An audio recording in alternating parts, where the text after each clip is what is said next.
You're listening to the Armchair GM Sports Network.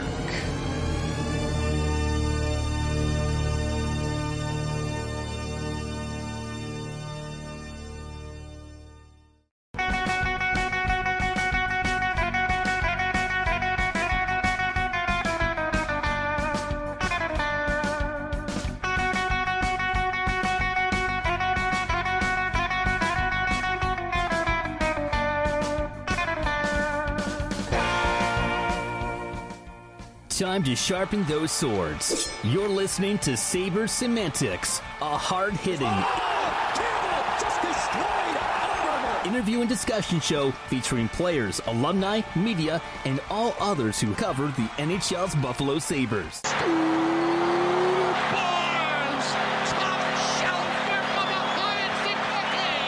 With interesting stories from the past and current objective analysis, this show is sure to provide an entertaining and unique perspective for both Sabres and hockey fans alike. Oh, brother, we are not worthy! Exclusively on the Armchair GM Sports Network. Welcome into the first Sabres Semantics of the 2025-2026 season right here on the Armchair GM Sports Network. Thank you, everybody that's tuned in on our YouTube channel, on our new video layout. Make sure to hit like, hit subscribe, and smash that bell to stay up to date with all of our Sabres coverage. And thank you to those that are listening on your favorite on-demand audio platform.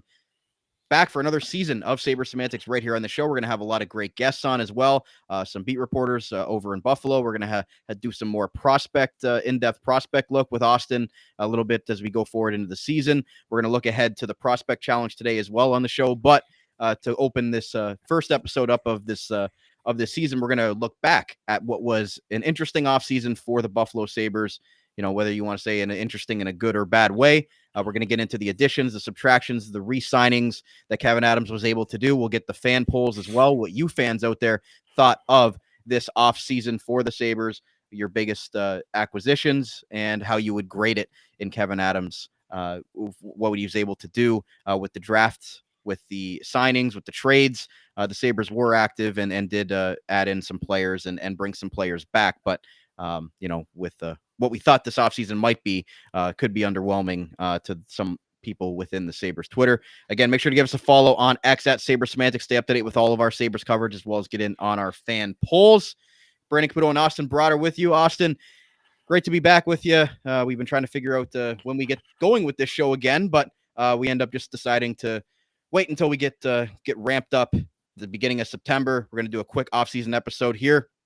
And again, I don't know what your thoughts are. I guess we're going to get into it, but Sabres did make some moves, but we did get some, funny stuff in the offseason with Terry Pegula wearing a Sabres helmet as the top six forward, the roof caving in, a lot of stuff that just easy for Sabres fans to get on us about. But how would you kind of overview this offseason for Kevin Adams and what could possibly be, if things don't go well, his last kick at the can?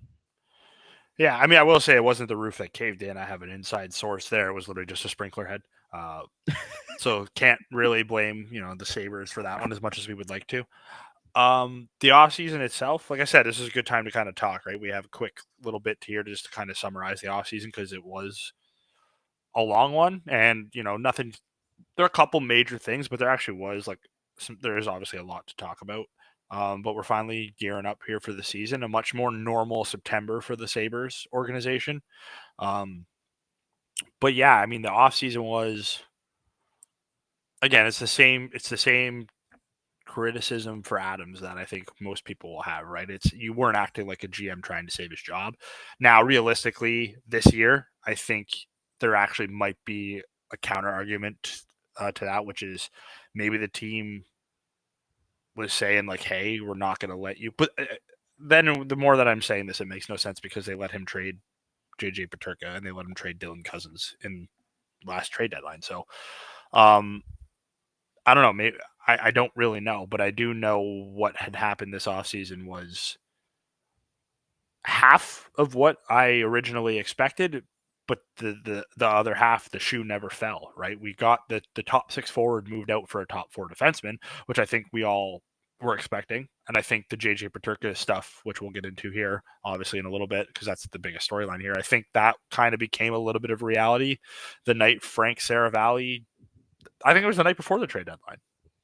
The Sabres were, you had talked about all that smoke after the trade. yeah, I think it was the night before the night before the trade deadline. The Sabres were playing on TNT, and Sarah Valley and Kate, or not Kate, what the heck's her name?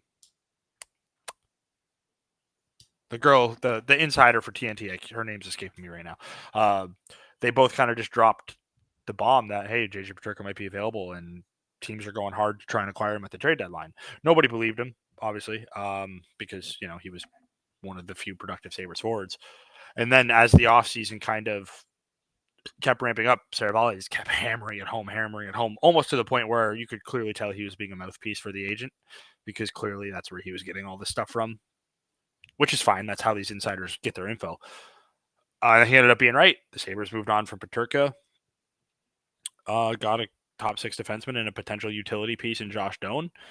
But it was, again, I can sit here today and say, if you would have told me back in June that Peterka would be gone and Byram would still be here, I'd call you crazy, because I didn't think there was any way Bowen Byram would still be here. And he is. Now, who's to say he still could technically get traded, but the Sabres extended him to a 2-year deal, and here we are. Obviously, a couple small moves. There was the Connor Clifton for Timmins, which I think is a nice little upgrade there on the third pair, obviously. But, yeah, it's just another Adams did something, didn't quite do the next thing, which has kind of just been his whole MO as a GM for the Buffalo Sabres. You make a good move, but you don't do that next thing that everyone knows should be coming, but it just never comes.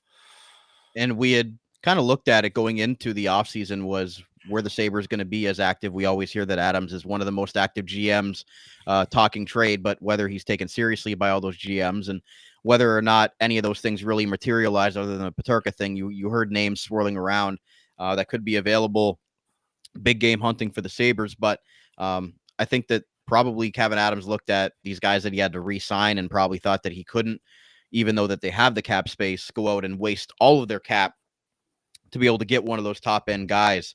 But again, the Peterka trade, as you mentioned, when there's smoke, there's fire, and it ended up coming to fruition, which we'll get into here shortly. But like, I guess what I'm asking is, we hear all this activity going on, and sometimes it happens and sometimes it doesn't around the league in general. Guys sometimes don't get moved at all that are talked about league wide. So from a Sabres perspective, like, were you even really expecting them to get that top 6 forward that we had really been clamoring for, especially after you move out a guy like JJ Peterka and you don't really replace him with anybody that has NHL caliber or has that pedigree of being a top 6 forward already in this league? Obviously, guys with potential or guys that they've drafted that they want to take that next step, but that's all hope-based. It's not results-based already. Josh Norris coming off a major injury as well. Tage Thompson hopefully going to be 100%. So, like, what were your thoughts on that whole situation? Yeah, I think the second JJ Peterka was traded, it was fair for everyone, Sabres fans, media who aren't covering the Sabres, Sabres media, everyone in general, to expect a top 6 addition, because, again, it's been widely discussed that the Sabres need a true proven top 6 forward before the Peterka trade. Now Peterka's gone. I think you upgraded your biggest need in the Peterka trade, which we'll get into again, like you said. But I think it was fair to expect that. It was. And again, like, Peterka necessarily, like, he was a great goal scorer and nobody was taking that away from him, but it sounded like they wanted more compete on the defensive side. They ended up trading away Cousins and Peterka, which were 2 guys that you had talked about building around the last few prior years. Now you trade out 2 of those guys, you get Quinn re-signed on a small bridge. So, that kid line that was so good just a few years ago, 2/3 of it is gone, and now you're looking for answers and hoping that Zach Benson takes the next step forward, hoping that Yuri Kulich can play a full season, hoping that Isak Roseyan can make the jump from the American Hockey League. Like, all these things are hopes. They're not tangible things that you can say that these guys will be 60 to 70 point producers at the National Hockey League level.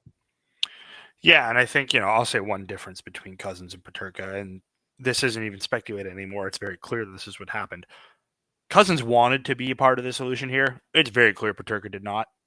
I mean, let's just call a spade a spade. I like JJ Peterka. He's a phenomenal offensive player. He scores a ton of goals, but it's very clear that he didn't want to be here.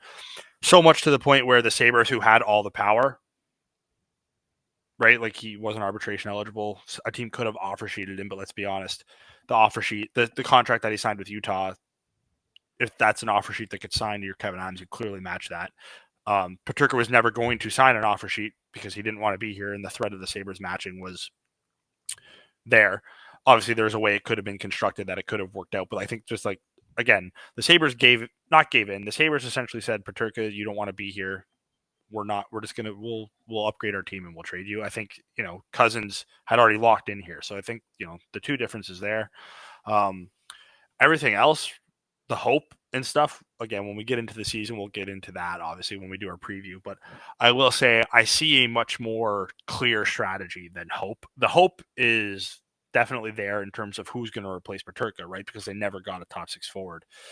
But this year they weren't hoping on making strides. They are relying on Tage Thompson, Alex Tuck, Zucker,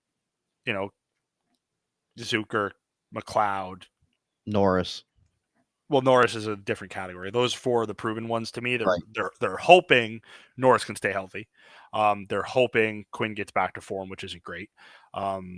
Which he could. Like Jack Quinn could still be very good. And then, I mean, hey, who replaced JJ Peterka? It was Jack Quinn. The Benson and the Kulich are the two big ones, obviously, to me. But to me, their strategy is, and I'm not saying it's a great strategy, but I see the strategy. It's our defense is now our strength. Last year, offense was the strength and defense sucked. This year, we're not going to let defense suck. And again, no injuries. And on paper, their top six defense is very good. I don't think anyone can debate that. So that's kind of back to the Peterka situation where I get what they did. I don't like what they did because it kind of set a precedent where any pending RFA complains, okay, we'll trade you. I don't like, again, like at some point, maybe a new GM comes in, maybe they play hard. The new GM will start saying, absolutely not. Like, you're signing here. We own your rights. That's a whole different story there. But the Peterka situation, it was clear. It deteriorated fast. And the agent went to work and said, we're not signing you here. Get us out of here. And that's what happened. I mean, I don't know how fondly he's going to be remembered here because of the way it ended. He was a very good player while he was here. And one of their more consistent goal scorers is the wrong word because he was a very streaky goal scorer, but he was consistently, 25, 30 goals the last couple of seasons. So he could have been a very big key core piece for this team, but it's clear like he didn't want to be here. And whether you agree that they gave into that or not is a whole different thing. But this is clearly a player who didn't want to be here. And what I say to you is have fun in Utah, my friend. They're a good team, obviously. Like Utah's a good team, but good luck having the nightlife you had in Buffalo, which is, again, I'm not going to get into it. Have fun in Utah. The Sabres got the time of recording $5.1 million in cap space. So, after all the signings and re-signings that they were able to do, they still have some money to work with, and they can still have some flexibility there where, maybe a top six forward comes in sometime in, I don't know when. But regardless of that, let's get into the additions and subtractions here. I'm going to put it up on the screen for you guys following along here on our new video layout. And for those listening in audio, I'll quickly go over it so that you guys understand what we're talking about. Ins, we've got Michael Kesselring and Josh Stone. Obviously was the big move for JJ Peterka that we talked about. Austin, we'll stop there and just quickly touch on this because it was the most significant thing that happened in this offseason was this JJ Peterka and what the kind of return would be. You get a guy like Josh Stone at 23 years old, son of obviously Shane Doan. And again, a guy that has played in the American Hockey League, got a sprinkle in the NHL, still some decent potential as possibly a bottom six type of player. If he plays anything like his dad, he's going to be a valuable NHL player. Michael Kesselring, a 25-year-old right shot defenseman, obviously brings a lot of size. Not the most point-producing guy, but the Sabres really don't need that. They've got enough of those point-producing guys. So Michael Kesselring as a right-handed shot defenseman. Some people were asking for a draft pick within that as well. Just a little bit, maybe the value for Peterka. Maybe teams knew that the Sabres were trying to unload him, so you weren't going to get full value back. So what were your thoughts on Doan and Kesselring coming back in the Peterka deal? Yeah, I think the original rumor was these two plus potentially swapping first round picks. I can't remember what Utah picked. I think it was 4. which obviously that trade would have looked a lot better. But I think, again, initially, like me, I wasn't thrilled with just those two for Peterka. But I think the more you break it down and the more you look into particularly Kesselring, Doan is also a very good piece here too. But Kesselring to me just has potential to be a McLeod type addition to the back end. Very good skater, has a nice shot, good passer, physical edge, good defensive guy. Not, he can produce points. He had 29 points last year, but he's not, he's not there to put up points like a Dahlin or a Power or a Byram. I think he really stabilizes that top four. An issue that could arise is he's here to play with Power, which is good. Owen Power has needed a partner for multiple years. An issue that they might run into, though, is Byram's in their top four, and Byram is only good with Dahlin. So they're kind of pigeonholing themselves to Kesselring, Power, Dahlin, Byram, which is a solid top four. But it doesn't give you a lot of flexibility if an injury there happens, but things like that. But I think Kesselring is a player that could be here long. Like he's a pending RFA, so everything goes well. You get him to a nice long-term extension, and you have, again, a relatively solid top four. Doan is an X factor because I don't know what to expect from Josh Doan. He's, 23 years old, kind of still developing, but the fact is, he's what I'll call him a top 9 piece. I don't think he's a fourth liner at all. He could be really good. He's a really solid two-way guy. If he plays anything like his old man, he's got a hard nose, physical type of player who can also produce every now and then. But just seems like two solid pieces. The trade itself, it just felt like it was missing one more major piece. But Right. again, there's no point in rehashing the trade. That was literally months ago. But the two pieces they got, I think, are quality pieces. Like, do you see Josh Doan being a full-time Sabre this season? Yeah, I don't even know why that's. I saw some people trying to kind of talking about that. I don't even know why that was really up for debate. Did you see the way they talked about Josh Doan in that embedded video? No. Oh man, Armstrong said he was too core of a player to give up, and like there was literally multiple. Again, it's the way it was edited, but there was multiple phone calls where like Adams was insisting on Josh Doan. You don't insist on Josh Doan being in that trade if he's not a full-time Sabre. 23 years old. He played 51 games in Utah last season, 11 the year before in Arizona. Played 28 games with Tucson in the American Hockey League and was almost a point a game as an American Hockey League player. He was a second-round pick, 37th overall in the 2021 draft. He's an intriguing talent, that's for sure. Right shot, right winger, 23 years old. Where did you get those numbers? He played all. No, I'm looking at Kesselring. My bad. I was like, wait a minute, what? Yeah, no, I'm talking about Josh Doan.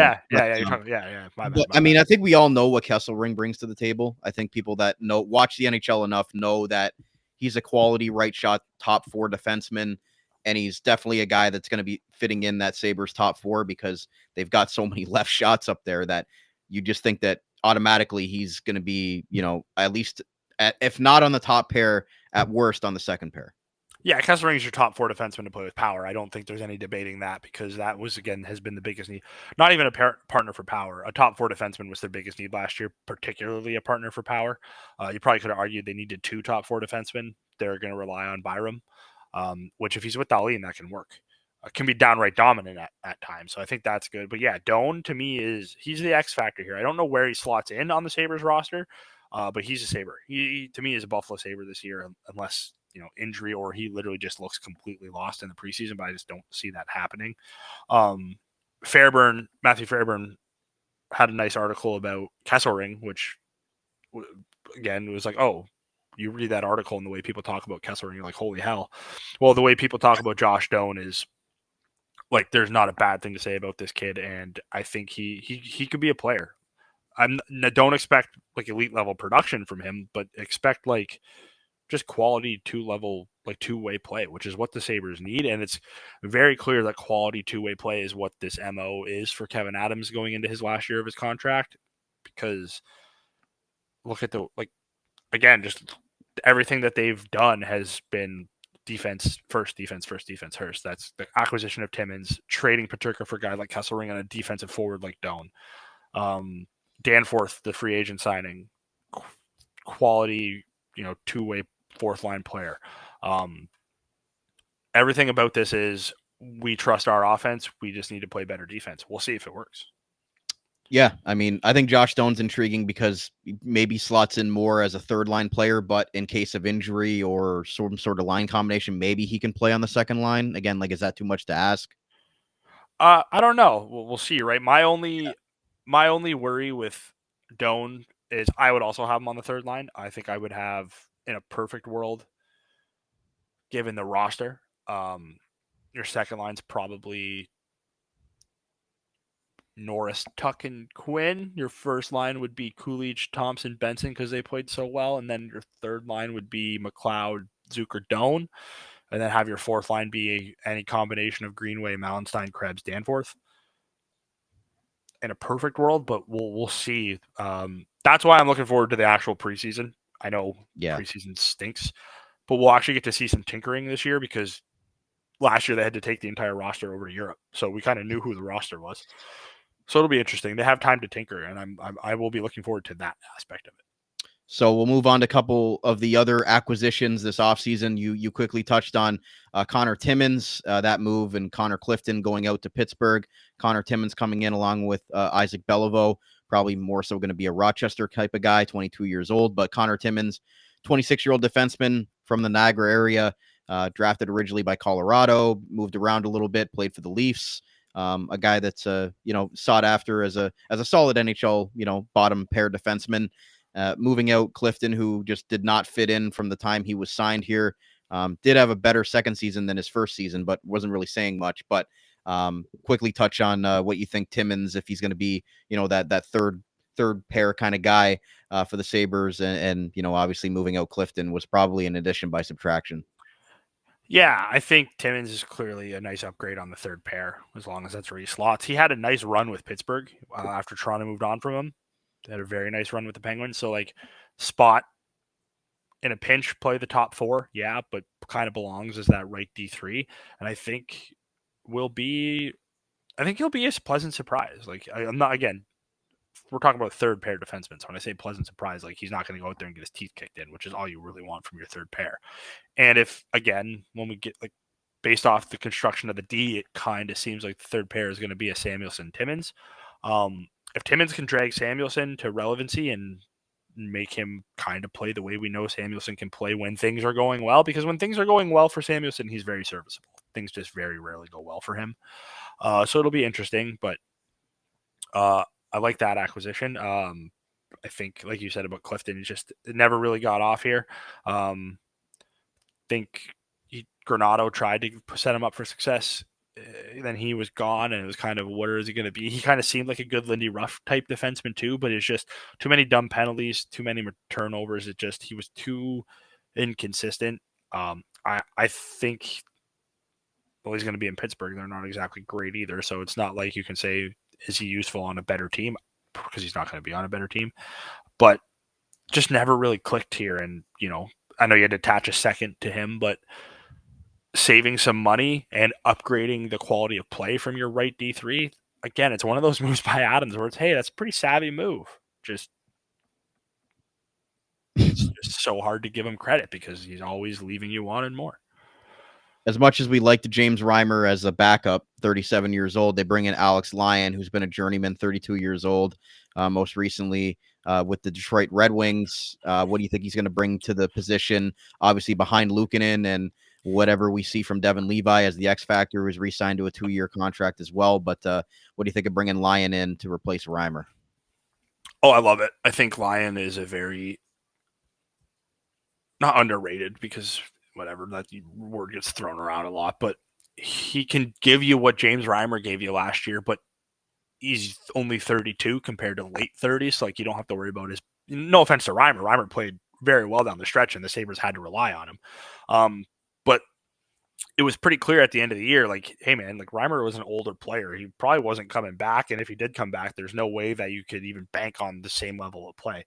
With Lyon, there's a better shot of him being able to play consistently the way he's played throughout his career over the length of his contract. They only gave him a 2-year deal. He's only 32, $1.5 million. Not the worst cap hit. So if, somehow they do have to send him to the minors, it's fine. But there's no way. Like, Lyon's your backup for the next 2 years. No, nothing against, or at least, sorry, not next two. Lyon's your backup this year. To me, there's just no way. Last year, I banked on it was Levi and Luukkonen, and that ended up being pretty much correct. Like, they wanted Levi to be the backup last year. They waived Reimer, and Reimer got picked up. They had to get him back because Levi was struggling so bad.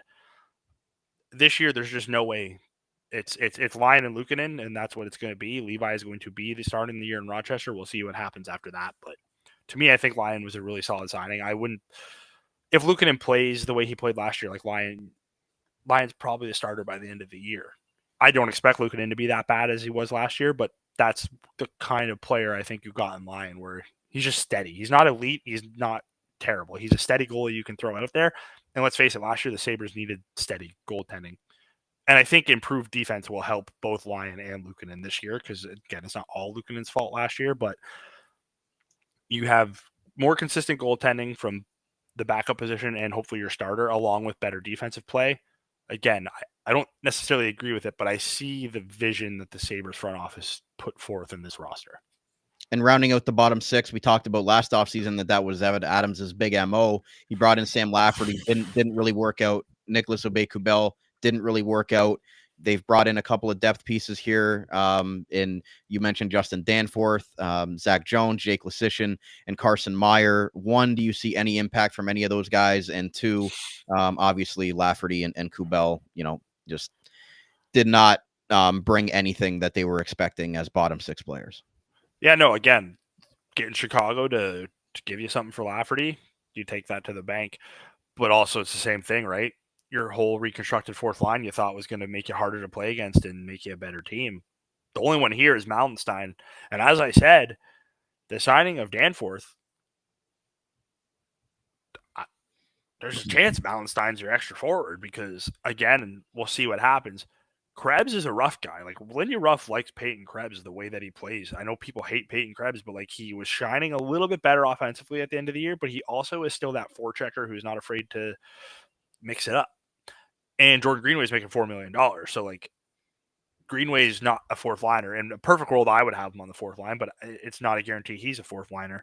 And then Danforth, $1.2 million or $1.8 million. And again, it's another year. So money isn't exactly comparable to that of Malmstein because he signed his contract a year before. But like when you give a guy like Danforth, who's 32 years old, a 2-year contract at almost $2 million,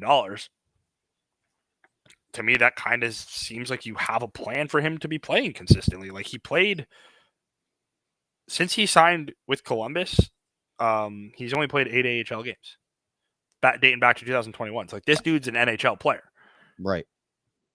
Malmstein, the year before the Sabres acquired him, was splitting time between Washington and Hershey.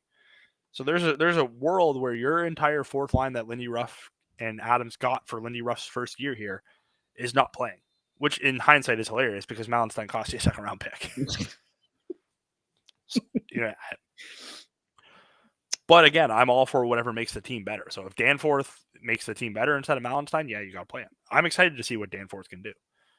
And Jones, Leschyshyn, and Meyer, most likely Rochester guys. Yeah, Jones, I don't see factoring much into the defensive battle because this team also forked over money to Jacob Bryson last year in the middle of the year for no reason. I think they gave Ryan Johnson a 3-year contract, which I thought was very funny because, again, I didn't see him factoring in very much. Yeah, they gave Ryan Johnson a 3-year contract. So, like, Ryan Johnson, Bryson are definitely ahead of Zach Jones. But I guess maybe Zach Jones could win that 7th or 8th defenseman job. But I don't see, and then Meyer and Leschyshyn, they don't factor in here. Right. So a lot of additions, but again, a lot of them most likely would be in Rochester. And then you've got Mirka as well, who was the 8th overall selection, big right shot defenseman from Czechia. Most likely going to be playing, with Seattle Thunderbirds, you would assume, or somewhere in the Western Hockey League again this year. But they already did sign him, so look forward to seeing him at prospect camp. And obviously a lot of intrigue and potential with him, but obviously not right away. Yeah, Mirka was an interesting one. The fact that the Sabres signed him basically made it's Seattle. He was a guy I was kind of curious to see if there was going to be any NCAA attraction there with the way things are going now, but obviously him signing his entry-level deal negated all that. But I would say, yeah, it's like 98% he's in Seattle, because I'm trying to think. I don't know if he's like Nylander where he can go straight to the AHL. I don't think so, but even if he could, Seattle is clearly the place that he needs to be. He is a very good prospect. He's going to be a factor for the Sabres a couple years down the road, but he's still really raw and still needs some ironing out. And I think him playing in Seattle for a full year, because he wasn't even in Seattle for the full year last year. So I think him hitting a full season in Seattle will be good for him.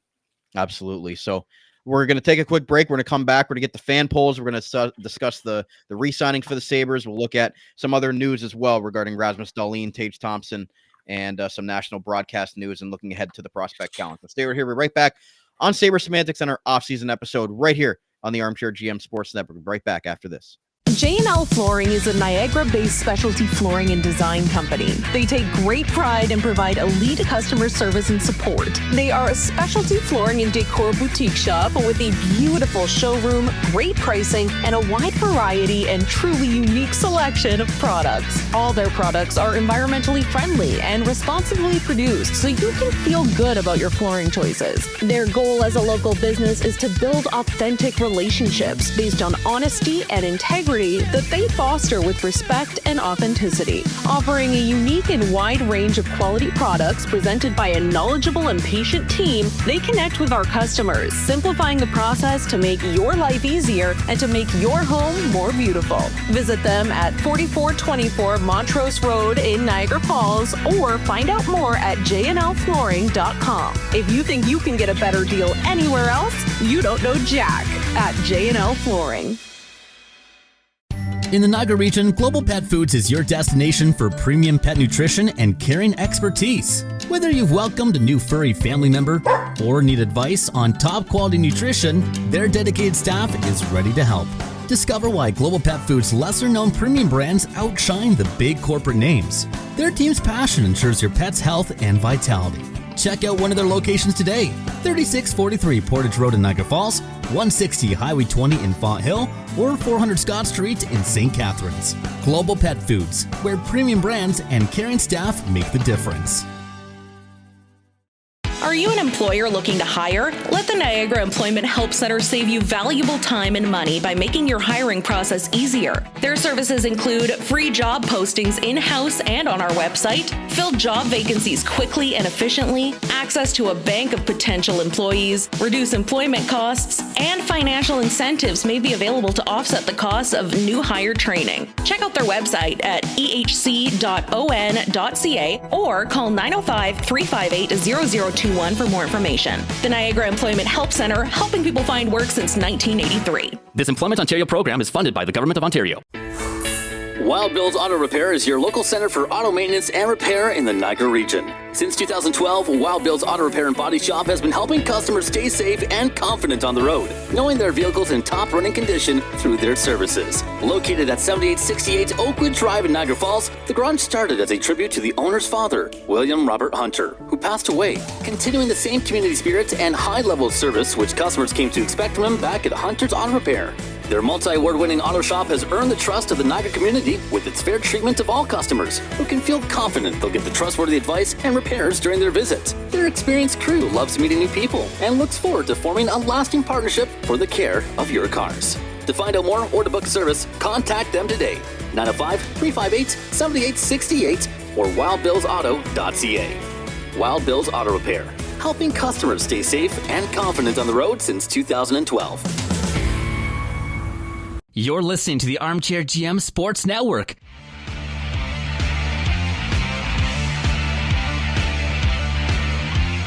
Hey, hey, here we go, it's hockey night in Buffalo. Hey, hey, here we go, the boys in blue, white, and gold. Hey, hey, here we go, make some noise, get in the zone. All for one and one for all, let's hear you from your heart and soul. And we will stand, raising our hands, saying, let's go Buffalo, let's go Buffalo. Welcome back to part 2 of today's Sabres Semantics off-season episode right here on the Armchair GM Sports Network. Brandon Caputo and Austin Broad are back with you, continuing to break down the additions and subtractions for the Sabres this 2025 NHL off-season. Thank you to those that are tuned in on our video version on YouTube and our new video layout. Make sure to hit like, hit subscribe, and smash that bell to stay up to date with all of our coverage of the Sabres here this upcoming season. There's the QR code to scan it if you're watching on your phone or somewhere else, and you can scan it and subscribe to our YouTube channel right there. And again, thank you to those that are listening on your favorite on-demand audio platform. Appreciate you being with us for another season of Sabres Semantics, our 6th season a part of the Armchair GM Sports Network. Austin, can't believe we've been talking Sabres 6 years on this network. But again, a lot of exciting stuff coming this season. Prospect updates as well from Austin's side of things with his great work at FC Hockey. So, Austin, as we continue on here, we talked a lot about the ins and the outs, as you guys can see up on the video version. Got that graphic up for you guys. The re-signings is something that we haven't really, discussed a lot about. Kevin Adams talked about needing the cap space to re-sign a bunch of guys. We quickly touched on Devin Levi and Ryan Johnson, but the three big ones were obviously Bowen Byram getting that bridge deal, Ryan McLeod getting an extension, and Jack Quinn getting that bridge, hoping that he can return to form after a few injury-riddled seasons. What are your thoughts on bringing those technically 5, but I guess we're going to put Levi and Ryan Johnson aside right now, so Quinn, McLeod, and Bowen Byram all coming back? Yeah, I'll touch quickly on the Levi contract. I think less money than I originally anticipated, but also it makes sense. Him going 2 years for Levi, right? Yeah. Yep. Him going multiple years was also interesting. But yeah, as I said earlier, I expect him to be in Rochester. So, I mean, the big ones are, like you said, McLeod, Quinn, Byram, and I guess we'll just go there. Quinn, I kind of thought potentially was a trade chip. So when he got signed, I think that was maybe not a couple. I think it was the day of the draft. I think it was maybe not morning, but it was like the afternoon of the draft. So when that kind of came through, I was like, all right, Jack Quinn bridge deal. Don't hate it. I'm not, it's funny. When Quinn was drafted, I was probably his biggest supporter. And then over the last 2 years, I've completely bought out on him, which most of us have. But the people who were out on him from his draft kind of probably get a little bit of a victory lap. But I still think it's a little too early for that. I do think this is a player that, we're talking about how bad he was last year. And he was bad. And points aren't everything. But we're talking about a player, no matter how bad he was, this is a player that had career highs in goals, assists, and points. And he was bad. So I'm not fully out on him. I think there's a chance that the player we saw, dominate Rochester as technically a second-year pro. His first-year pro was 15 games in that weird COVID season. But his first full season in Rochester, played 45 games, had 61 points, and was just a dominant player. Like, that player is still in there. I'm probably about, 35% sure that player will be there this year. So I'm still not fully in on him, but part of me is starting to buy back in on the Jack Quinn. And I think that 2-year contract will be nice if that works out. Only 23 years old too. Still time. Yep. And, again, not the same player, but I think the Sabres bridged Middlestat, and that they ended up trading him. So it's not a great comparison, but Middlestat ended up turning into a player that we thought was pretty good. Now, I know Quinn was different. Quinn was good and then was bad. Middlestat kind of consistently got a little bit better. That was good. What do you want to do? Should I go McLeod or should I go Byram? McLeod? Yeah. The McLeod contract was just a nice piece of work by Kevin Adams, right? Again, you don't love to give the guy credit because I just don't like him. But getting McLeod at $5 million for 4 years, that's quality work, right? He's 25 years old. That's a good trade that you made. You locked him up for, people say 4 years is a long-term contract, midterm, whatever you want to call it. That's a nice, you got him for a majority of his prime, to age 25 to age 30. I think that was a very nice contract, and he was a vital part of this team. He is a guy who's your third-line center, can push up to that second-line center, and let's face it, if Josh Norris is who we think he is, they're going to need McLeod to play second-line center because Norris is probably good to miss 20 games no matter what. But McLeod's a quality player and a key part of this team, so I like that contract a lot there. And the Byram one is just, it is what it is. The way Adams talked about Byram, he was as good as gone. He was openly saying, we're going to trade this guy if the right offer comes. Not saying not typical GM speak. We're like, I'll listen on anyone if the right offer's there. No, he basically said, if someone offers me something for Byram, I'll move him. And then- 6.25 for 2 years. Yeah, I think the contract itself for Byram is fine. I have no issue with it. 2 years, It's a 6.25 tradable million. contract. It's a Yeah. tradable deal. It's a tradable deal. It's more so I just can't believe that it got to that point. Like I said, I don't hate Byram. I just know like any smart, logical Sabres fan, we know he's limited. But when he plays with Dahlin, he's good. The problem is, hopefully we don't have to deal with this problem because hopefully things work out. But say you keep Byram here for 2 years and you play him with Dahlin because that's the only place that he's effective.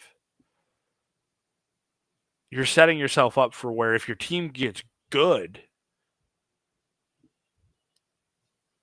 is Kevin Adams still here? And then if the team gets good and Kevin Adams is still here and Byram's a vital part of that, what the heck does that next contract look like? I don't know. It's just I don't care that he's back. It was so much easier to just trade that guy and move on, but they didn't. I mean, I didn't want to give him away for free either because obviously he had value or he has value around the league. See, I thought so too, but I don't. Clearly not that good because he's still here. Right. There was that reported trade with St. Louis where people like it was never Jordan Kyrou. I don't care what anyone says, but like if St. Louis Blues offered Jake Neighbors for Bowen Byram, that trade gets done in my opinion. That's a no-brainer if you're the Sabres, and that trade never happened. So to me, it's what the heck were the Blues offering for Byram for that trade not to get done? Hopefully it was more than Patrick Berglund and Vladimir Sobotka, which ended up working out because they got Tage Thompson in that deal. But regardless of that, but yeah, Byram's back on a bridge, but again, tradable deal, whether he stays for a year, gets moved next offseason, or gets moved at the deadline, who knows? But again, he's back for, on paper, 2 years, but could be less than that, and we'll see. Maybe he's in the long-term play here as well for a big contract, but again, he walks to free agency when that deal's done, correct? Yeah, which is fine because they filed for arbitration, so it was always going to be that anyway. Right. And then we talked about McLeod, like just a career season. I like 4 years at $5 million because he's a guy that has shown that when needed, he can move up to play that second line center role. And as you mentioned, when Norris misses 15 or 20 games, which seems like an automatic, you hope it doesn't. But if it does, McLeod has shown the ability that he can elevate his game to play a second line role when needed. A guy that went to the Cup 2 years ago with Edmonton and really had a great second half with the Sabres and really fit in well. So I think getting McLeod done was one of Kevin Adams's best things he's done as a general manager, I think, in the last 3 or 4 years. Yeah, no, like I said, that was a solid trade, and you extended him for 4 years. It's an all-around good business by Adams on that one, and I don't need, like you said, career. I don't need McLeod to put up 53 points every year. If he can be that 18 to 20 goal scorer with 40, 45 points, I think you're very set for a guy who is your third line center. There's a lot of ins and outs, but I would like to see McLeod get more power play time next year, this upcoming season. Like I hope he does because I think he could be a vital player on that. He's one of their best playmaking forwards, which is something that they desperately need. They need playmakers. So we'll see what their thoughts are there. But I think just McLeod is he's a nice piece, and that was a nice piece of business there. And yeah, I mean, aside from the Tage contract, it might be his best piece of business until, knock on wood, he gets Tuck re-signed. But even then, I still think the McLeod's value will be better than whatever Tuck signs if Tuck does sign long-term here. So we'll get into our fan poll here. Again, make sure to give us a follow at Sabres Semantics. Stay up to date with all of our Sabres coverage and get in on the polls when we do post them for our shows. How would you grade the Sabres off-season? A, very pleased. B, somewhat pleased. C, could have been better. And D, very dissatisfied. C won this poll with could have been better with 40%. Second was a tie with the somewhat pleased and very dissatisfied, and then very pleased had 0% to nobody's surprise. But Austin, C grade was the consensus here. Yeah, I think that's perfectly fair, right? Could have been better. Like it's basically what we spent the whole last, 35 minutes basically saying it was fine. It just could have been better. It wasn't the offseason of a team desperate to make the playoffs. It was the offseason of a team who thought they were one piece away, which is we've outlined and we've known for multiple years they're not one piece away. We'll see. Maybe we all look dumb. Maybe the team defense was the only thing holding them back. Maybe they will still be the best 5-on-5 scoring team this year. Maybe their power play will, take an uptick. Maybe their defense will improve. But it was fine. Just not like literally like the poll says, could have been better. Second poll that we posted was which re-signing by the Sabres this offseason was the most important to get done. Ryan McLeod won this poll 62.5%. Second place was a tie between Bowen Byram and Devin Levi at 18.8. Again, I know you were a little bit hesitant about even putting Levi on it because it's more of a Rochester move at the moment. And Jack Quinn was at 0%, but I don't think anybody's surprised that Ryan McLeod was the very much consensus winner here. Yeah, again, clearly, even the Levi thing, it's not even that. It was just like, to me, that wasn't like the signing Levi was not an important signing for this year's Sabres, right? Because as I outlined, it's Lyon and Luukkonen, and I think that's unless something goes wrong. But yeah, I mean, McLeod was clearly the answer here. Most people probably thought Byram was going to be gone. Most people like me think Byram's a little bit overrated unless he's playing with Dahlin. McLeod's just all right, downright solid. So that re-signing made the most sense. And depending on who you hear, right? Like Drager kind of pumped it a lot. I think the only one, if there ever was an offer sheet threat, I think it would have been McLeod. But that got done relatively fast and never had to worry about it. I don't think, like I said, the Byram one is what it is. This poll was clearly going to be McLeod no matter what. And then the last poll that we were able to put up was, there it is, new acquisition that you're most intrigued to see on the ice for the Sabres this season. Josh Doan, Michael Kesselring, Alex Lyon, and Connor Timmins. Michael Kesselring won this poll with 50%. Second was Josh Doan at 44.4%, and Connor Timmins at a mere 5.6%. Michael Kesselring, obviously the most well-known name, as far as pedigree in the National Hockey League. I know Timmins has been around longer, but more of a lesser known name. So especially with Kesselring being that top 4 right shot defenseman, I don't think there was much debate here that he was, if not going to squeak out Doan, I think he wins this, and it's probably well-deserved. Yeah. I mean, honestly, closer than I thought, but it was the clear answer. He said he's the top 4 defenseman. He's the vital piece of the cog. If he unlocks Owen Power, which, I'm not. If Owen Power is good, to the people who hate Owen Power, are they happy or are they mad? You know what I mean? We'll have to add some Power haters. Right? Like, if Power's already solid, but if Kesselring is the piece that helps put Power over the top and has him playing like a true number 1 overall pick defenseman, like, that was clearly, like, the most intriguing thing to me. Nothing against Doan. I think Doan's going to be solid, but it's much more intriguing to me if Kesselring can unlock Power and make that top 4 legitimately solid.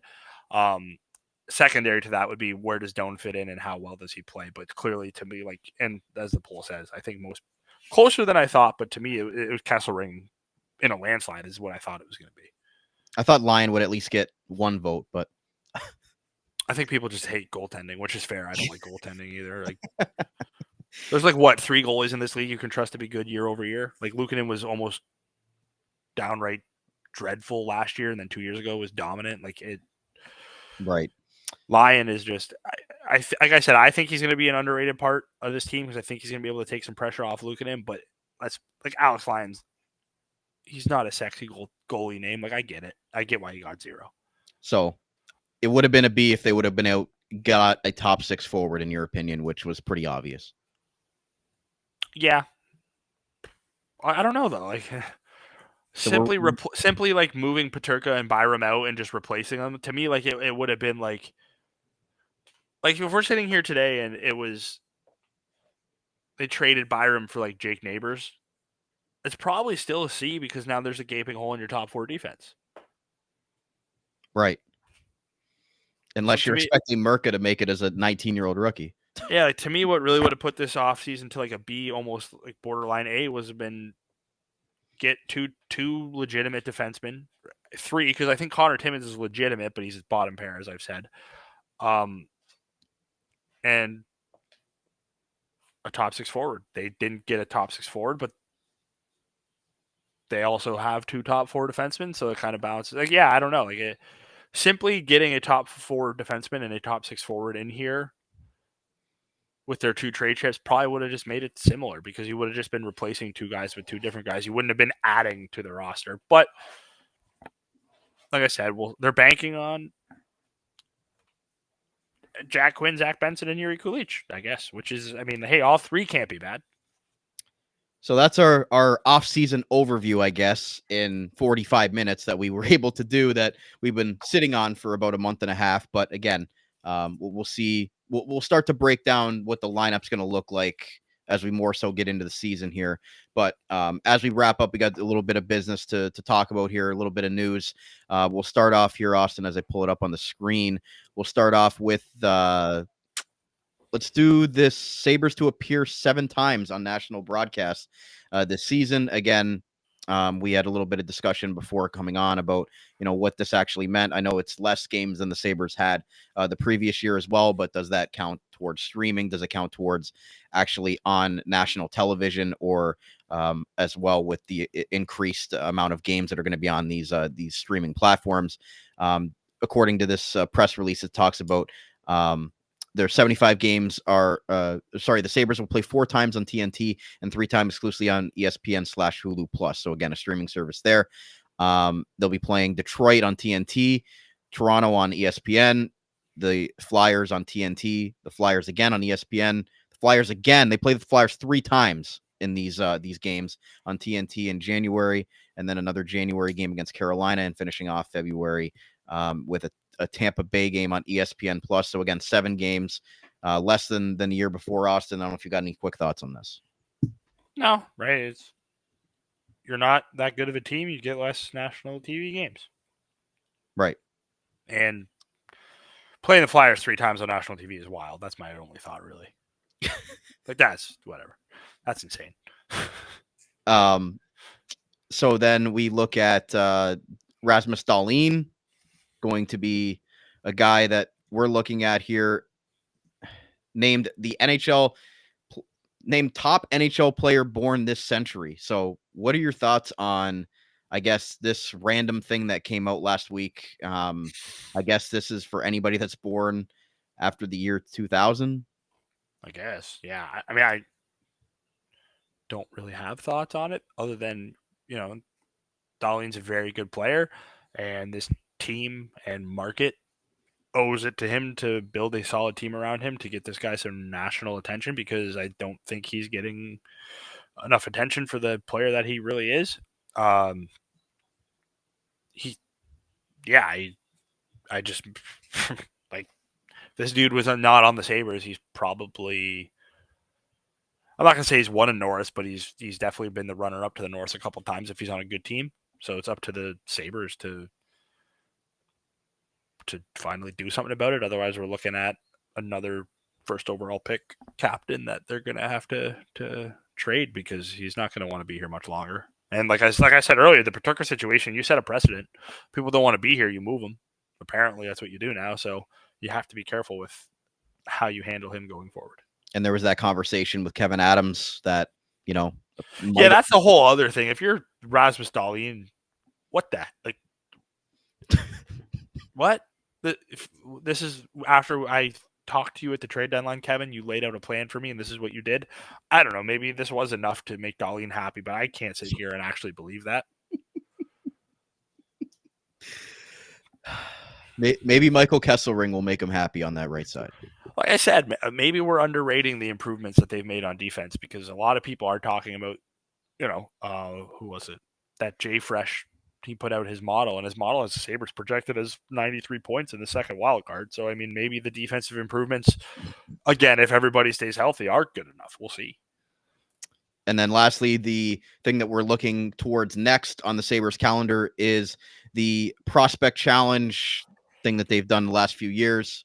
5 teams with their prospects: New Jersey, Columbus, Boston, and Pittsburgh will all be there September 11th to 15th. Full disclosure, we'll be there covering the event for 2 of the days. So we'll be able to give you guys coverage there throughout, hopefully, that prospect challenge. But Austin, us as prospect guys and junior hockey guys, it's just nice to be able to see those guys again. It's not going to be anything where those guys are going to be, Sabres in the next year or two, but it gives you a good idea of what your pipeline looks like and how it shapes up comparatively to other teams. Yeah, and for everyone, I know how disastrous development camp has become because the Sabres just straight up don't invite anybody to development camp. This is a chance to see like some of those, obviously like the Merkas and them are going to be there, but this is a chance to see like some of those Rochester guys, like a Hellenius, who wasn't at development camp, which I thought was hilarious because that guy clear like nothing against Hellenius, but like he probably should have been there. Maybe a guy like Osland is there, Wahlberg is there. These guys who, Osland played NHL games last year, so like the development camp was a bit of a letdown considering the roster that they're there. I think it was like they didn't even have enough forwards to do the 3-on-3 scrimmage at development camp this year. Like it was bad. So at least this prospects challenge will give you a chance to see like some real top prospects within the Sabres system because there are still a good amount. Look forward to seeing Radim Murka and David Bedkowski for me. Obviously, two big rugged defensemen. Bedkowski plays with Owen Sound, and Murka obviously already signed. So really looking forward to seeing him in person because they really went D heavy in this draft, Austin. That was now a couple months ago, and they went heavy D. Yeah, Jerry Fortin said we're a little recency bias. We're going with the heavy physical defenseman. So we'll see. We'll see if it works out. Bedkowski will be an interesting one if he's there. I would very much look forward to watching him. A name or two that I am interested in, and this is more because they're not Sabres. They're signed to Rochester, but Matteo Costantini, I think, played in the Prospects Challenge a couple times because he was drafted by the Sabres. And they recently signed Red Savage to a 2-year AHL deal, so I wonder if any of those two get an AHL, like an invite to the Prospects Challenge. Because other than that, yeah, it's just the same guys. Like the Merck is going to be a guy that everyone wants to watch. Hellenius is going to be a guy that everybody wants to watch. Goaltending, I imagine it'll be Leanders, Leeninen, and Ratzlaff because I believe the Russian that they drafted this year did not. He was drafted by Flint, I think, but I don't think he came over. I think he stayed in Russia. That would have been interesting to see if he was there. right. But I don't think he will be because I don't think he signed with Flint. So the Sabres are going to be playing their game. It starts on the Thursday, the 11th, but the Sabres aren't playing on opening night on their own prospect challenge. I find that weird, but they're playing on Friday against New Jersey at 7 p.m., Saturday against Columbus at 7, and then they finish off on the Monday against Pittsburgh at 12 p.m. So look forward to getting down there. But again, we'll see what the rosters look like and everything else. But that's basically it, Austin, if you don't have anything else for our first episode back. No, like I said, Prospects Challenge coming up, and then we'll probably have a little preseason training camp preview, and then it's here. Like the 9th of October is the home opener, which Yep. that'll be another topic for another day, but that clearly doesn't seem like sales are going well. We're gonna end off on that because we'll have to see how things go and progress through the preseason. And again, we're gonna have Austin on for more of the prospect side of things this season. We're gonna have Joe Yurden on from Bleacher Report and some other Sabres beat reporting guests throughout the season as well. So thank you to everybody that's tuned in on our first episode back of Sabres Semantics right here on the Armchair GM Sports Network and our 2025 off-season recap. And thank you to those that are going to be with us for this 2025-2026 NHL season, back for another full season talking Sabres here on this network. So make sure to give us a follow on X at Sabres Semantics. Stay updated with all of our Sabres coverage. Thank you to those that have watched today on our video version on YouTube and those who listened on your favorite on-demand audio platform. So for Austin Broad, my name is Brandon Caputo. That's been another episode, and we'll talk